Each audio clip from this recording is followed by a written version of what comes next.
Beneath the quiet fields of South Africa lies a wound so old the Earth barely remembers it.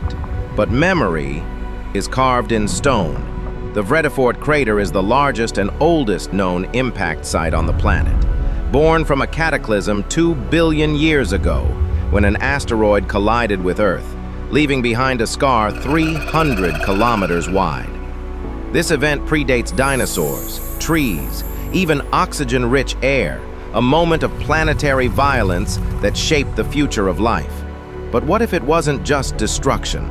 Some believe the impact realigned Earth's axis, triggered mutations, or even seeded complex life.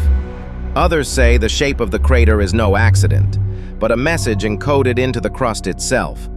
A cosmic clock left by an unknown intelligence. What if this crater isn't just a scar, but a key? Unlock the world's hidden knowledge, only on AI Chronicles.